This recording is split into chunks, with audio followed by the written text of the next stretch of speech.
we will not remember the oppression of our enemies, but rather what will be remembered was the silence of our friend during when we were being pressed. And this has yet to be revealed by the ODM party leaders.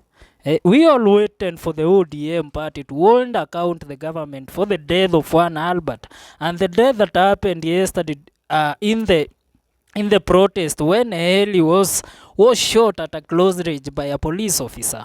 We were waiting for the ODM party leaders to speak out and raise their voices over the murders of one of their own, but it has turned to be vice versa. The people who are speaking and making noise about the murders that are happening in this regime is the opposition people. Someone said, when you are eating of sub table manners, is Raila really observing table manners by feasting on blood of the people that he sought to prevent? We remember during the MOU signing, Raila Amolo Odinga and his people said that they were signing the MOU to avoid on more deaths of the young people and to clear the government of murdering and torturing people after they have abducted them. But these are starting to be the vice versa of the thing. Because as we speak now, the ODM party leaders are even the ones who are very loud in defending this government more than the UDA party leaders who are elected through the ticket of UDA. Juan Kaluma has been a vocal member criticizing the opposition led by Rigathi Gachagua and Kalonzo Musyoka, saying that the opposition cannot be anything stronger or anything closer to the opposition that was rendered by the ODM party over the years. But we all know the ODM that is facing, the opposition parties that are facing William Ruto now are more worse and coerced than the opposition that Ruto was facing during the Raila Amolo Odinga's time. People are even saying that Raila was joking with opposition during his time as the opposition leader. Because we all know, there is no way that Rigathi Gachagua and the opposition chief will sit down and watch as Kenya is brought down to dogs through the killing and shooting of innocent protesters. Like yesterday, a police officer who was very well armed, he went ahead to shoot a protester who had even surrendered and raised his hands up, telling the police or showing the police a sign of I surrender, I have no weapon and I do not come for you to provoke you. This thing will remain written in the ones and the hearts of the people of the Republic of Kenya.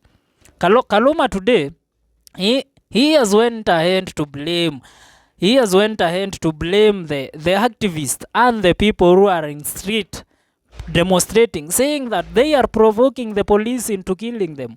Like, Mr. Kaluma, help us understand, how are we provoking the police by practicing our right that is enshrined in the Constitution of law? That is, demonstrating, picketing, whenever there is a crisis in this country, because Albert was innocently murdered inside a police cell by the DIG of police, who rather than resigning from the work has stepped aside to show us that he indeed is working. ODM member of parliament Peter Kaluma called out Kenyans who provoked police officers during protest. The legislator argued that Kenyans should exercise their right to demonstrate within the confines of the country's constitution. Kaluma stated what Kenya will experience in the event that police officers stop maintaining law and order during protest. Homa Bay Town Member of Parliament Peter Kaluma has spoken out after police officers shot a mask vendor at CBD yesterday. You are waiting for Amanda so that you can raise up your voice. When we were pivoting and being killed inside police station, fearing to be the next, you guys were quiet and feasting in the State House.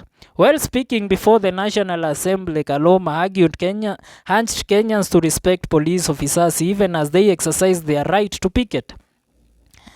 He further urged that Kenyans can only enjoy the freedom within the confines of the country's law and constitution.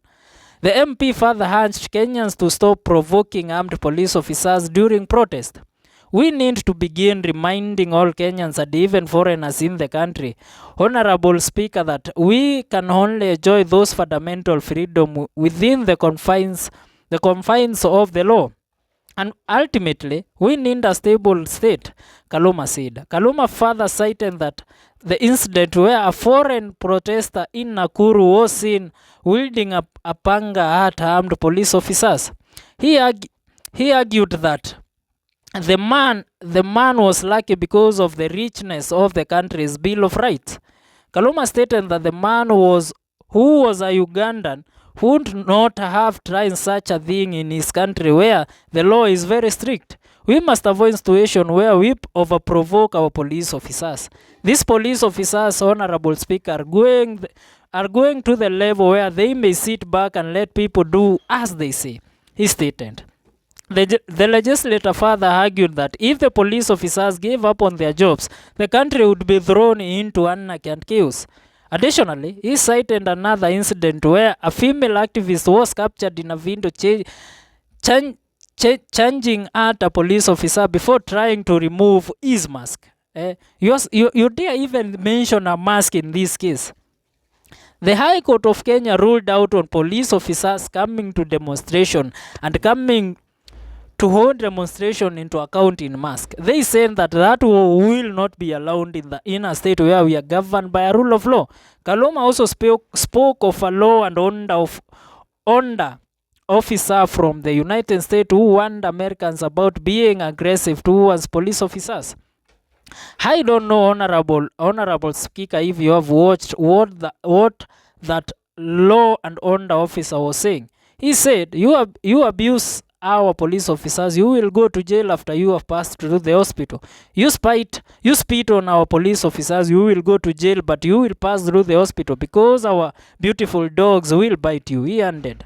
You touch the body of our police officer, he said, your relatives would be called to pick your remains from wherever they are.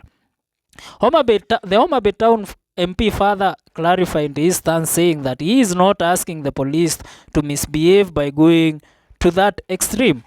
He asserted that Kenyans should start thinking of enjoying the freedoms while being aware that they have limit. If police officers avoid keeping law and order, there will be a problem. That is not to say that police officers should misbehave. Indeed, those who should be held accountable in the manner we are doing these other ones, Kaluma argued. This regime will go down as the worst regime to ever render or to ever bring hell to the Kenyan people, more so the demonstrators of this country. The mask vendor who was identified as Boniface Kariuki was shot during protest in Nairobi CBD, causing worry about his well-being. Following this, the father of the young man spoke out saying he is responding well to treatment. Kariuki was rushed to the Kenyatta National Hospital after the shooting incident which happened in Nairobi CBD. We also saw what happened yesterday. Sakaja went ahead and looked for goons like the one goon from Homa Bay, that is Gaucho, who organized people who came to beat people during the demonstrations in Nairobi CBD yesterday. And the government was quiet. The goons were even being given security by the armed police officers and riot police officers. So we are asking ourselves, who is fooling you in this story? Even if the ODM is feasting in the high table of State House, they should at least speak out, because we say that we will remember the quietness of our friends in time of disaster rather than the oppression of our enemies. You cannot blame us for waking up and standing for what is rightfully ours. That is saying that you cease police brutality in this country. I would like to hear your views on this. Leave a comment on the comment section, like, share, and don't forget to subscribe to our YouTube channel. This is Janjalam Mjini KE. Let me meet in our next video.